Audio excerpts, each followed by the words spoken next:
여러분 안녕하십니까?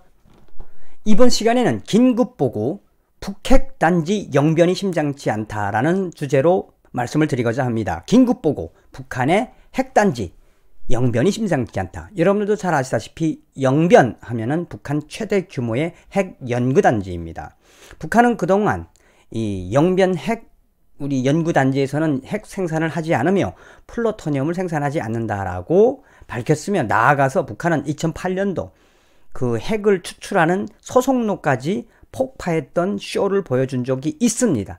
그런데 그 북한이 영변 핵단지는 가동을 멈췄다라고 하는 이야기와 별도로 지금 북한의 영변에서 수상한 움직임이 나타나고 있다고 외신들과 연구기관들이 속속 이제 발표하고 있어서, 추후에 아마도 이것이 사실이라면 아마 트럼프 행정부가 북핵 해결을 위한 이 첫 번째 카드, 빌 클린턴 대통령이 썼던 영변 폭격과 같은 근거가 될 수 있는 보고서에서 영변이 심상치 않은 그 내용을 소상하게 말씀을 좀 드리고자 합니다. 우선 11월 18일 38로스는 북한 핵실험단지 영변 계속 확장이란 보고서를 발표했습니다. 38로스는 잘 아시겠지만 북한의 이 핵기지, 핵연구기지, 북한의 군사기지를 인공위성으로 매일 들여다보는 그런 민간 위성 감시, 민간단체입니다. 이 38로스가 북한에 대한 소식은 거의 99% 정확하게 포착을 해내는 곳입니다. 이 38로스가 11월 18일 발표한 내용의 핵심은 지금 북한의 핵실험단지 영변이 계속 확장되고 있다. 김정은이 권력을 잡은 이래로 북한의 그 미래 과학과 기술의 중요성을 강조하면서 새롭고 현대적인 주택으로 각계가 보상받는 것이 일반적이다. 그러니까 북한의 과학자들이 아파트하고 주거를 보상받는 게 일반적이다. 동시에 영변시의 오래된 주택단지가 철거되었다는 증거는 없으며 현재 거주하거나 미래에 예상되는 인원의 수가 증가하고 있다는 인상을 준다. 계속 늘리고 있다는 이야기입니다, 지금. 이는 원자력 단지의 인원도 증가할 것을 시사한다며, 38로스는 또한 계속해서 김정은 정권은 영변 핵단지를 확장하고 있으며 이는 유엔과 미국의 비핵화 요구에 핵단지 확장으로 대답하는 일종의 김정은식 대답, 핵 포기는 절대 없다라는 메시지로 해석된다고 38로스는 밝혔습니다. 38로스는 특히 2019년 들어 영변 핵단지 주거시설 및 편의시설 확대는 계속 늘어나고 있으며, 이 계속 늘어나고 있는 것은 그 주거와 이 편의시설이 늘어나고 있는 것은 바로 영변의 핵 과학자들의 증가를 보여주고 있다라고 38로스는 밝혔습니다.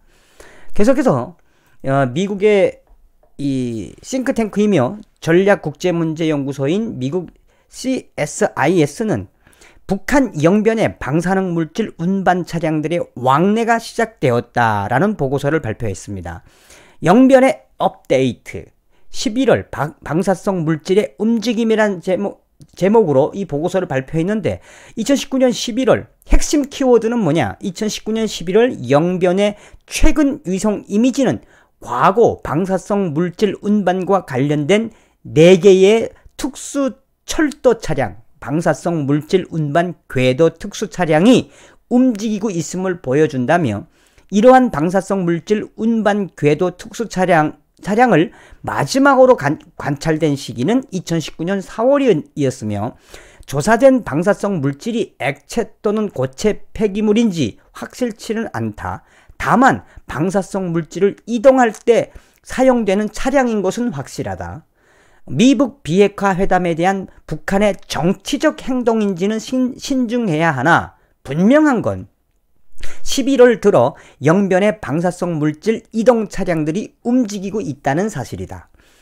또한 보고서는 이러한 발견은 도널드 트럼프 대통령과 이 김정은이 3번의 회담 이후와 외교적 돌파구가 없는 상황에서도 영변 핵단지가 여전히 활발하게 활동하고 있음을 강조한다 라고 CSIS 국제 국제문제전략연구소가 밝혔습니다. 이거 굉장히 위험한, 무서운 이야기를 하는 거예요. 지금 무슨 이야기냐?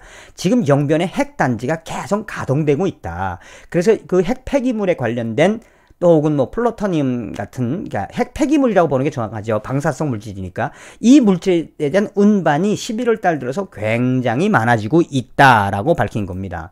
나아가서 CSIS는 지금 현재 이렇게 보면 영변의 업데이트 11월 방사성 물질의 움직임, 이 영변의 이 지역을 11월 1일과 또 11월 9일 계속 감시를 하고 있는데 11월 1일에 방사성 화학실험실 서쪽에서 4개의 통이 있는 10m 길이의 플래카가 이동하는 걸 찍혔으며 또 11월 9일 역시 10m 길이의 플래카가 움직였으며 이 부분들에 대한 소상한 정보를 CSIS가 밝힌 내용이라고 보시면 되겠습니다. 또한 CSIS는 계속해서 11월 1일 북한의 영변 핵연구시설의 위성 이미지와 11월 9일 이미지, 또한 과거의 방사성 물질 이동 궤도 특수 차량의 이미지를 비교해 총 넉 대의 차량을 발견했으며 4개의 방사능 물질 운반 특수 탱크 4개를 연결한 13m 길이의 특수 차량 2대, 10m 크기의 특수 차량 1대, 대형 트레일러를 실은 일반 차량 1대가 발견되었다며 이런 궤도 특수 차량은 2019년 4월 15일에 보고된 후 11월에 새로 등장했으며 이 넉 대의 특수 차량은 영변 풍강리역으로 향했고 또한 북한이 계속해서 핵실험을 위한 영변 핵시설을 꾸준히 가동하고 있다라는 증거다. 여러 차례 증거는 보고된 적이 없으며 또한 김정은이 아직까지 그게 뭔진 정확하게는 모르겠다는 이야기입니다. 그런데 김정은이 이런 행위가, 자, 우리 지금 대놓고 핵 개발하고 있어, 핵 원료를 만들고 있어 라고 하는 정치적 행동이라면 매우 위험한 모험이다. 이에 대해 미국의 관련 기관들은 추가 보고가 매우 필요해 보인다 라고 밝혔습니다. 무슨 이야기입니까? 미국이 이제 손을 써야 된다라는 이야기입니다.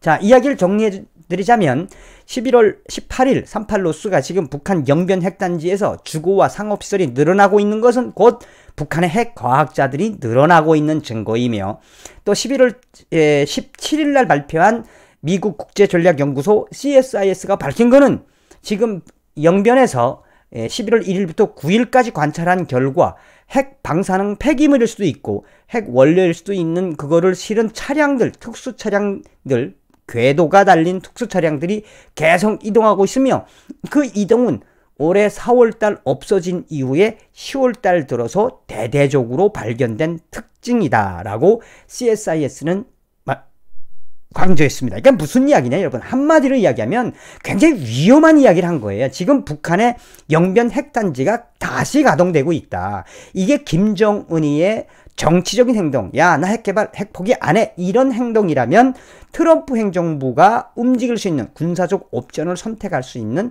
굉장히 위험한 이야기며, 여기서 강조했던 한 가지는 뭡니까? 김정은의 정치적 행동이라면 매우 위험한 모험이다. 나아가서 이에 대해 미국의 관련 기관들은 추가 보고가 매우 필요해 보인다. 무슨 이야기입니까? 이제 영변을 군사적 옵션이든 군사적 방법이든 어떤 방법을 써서라도 영변 핵단지를 견제해야 되는 긴급한 보고서라는 것을 강조드렸습니다. 여러분, 오늘 여러분 긴급보도 북한 핵단지 영변이 심상치 않다라는 말씀을 전해드렸습니다. 여러분, 다음 시간에 뵙겠습니다. 감사합니다. 멸공.